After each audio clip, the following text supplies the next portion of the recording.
անկախ նրանից քո շուրջը ինչ է կատարվում, դու որտեղ ես, անկախ ճնշումներից, ստեղ ուժեղ Աստծո ներկայություն կա հիմա, շատ ուժեղ,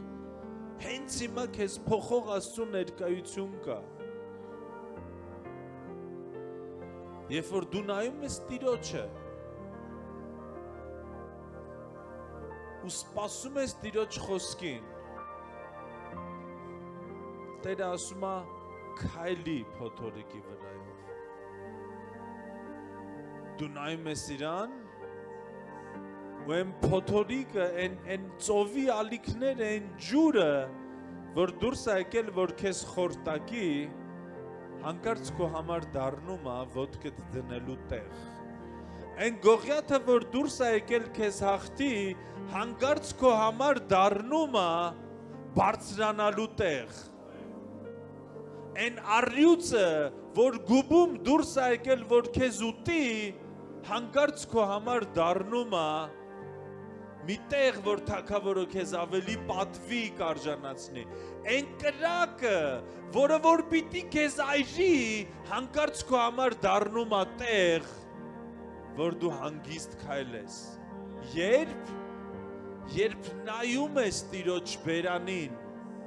ոչ թե կենտրոնացած ես փոթորիկի, կրակի, ծովի ալիքների վրա, այլ կենտրոնացած ես այն խոսքի վրա, որ դուրս է գալիս Տիրոջ բերանից,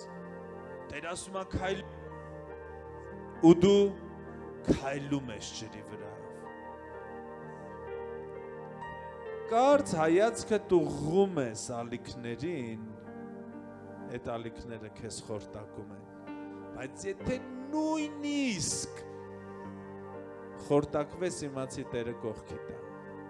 որպեսզի չթողի, որպեսզի բարձրացնի ու միասին մտնեք նավակը, ալիքները ոչ թե նրա համար են, որ քեզ խորտակեն, այս կյանքը թշնամին ունի ալիքներ բաց թողած քո վրա, ես հենց հիմա քո համար ունեմ խոսք, ալիքները նրա համար են, որ դու քայլես այդ ալիքների վրա, խնդիրները նրա համար են, որ դու քայլես այդ խնդիրների վրա, գողյաթները նրա համար են, որ դու հաղթես գողյաթներին, որովհետև Տիրոջ բերանն է խոսել, որտև Տերն է ասել քայլ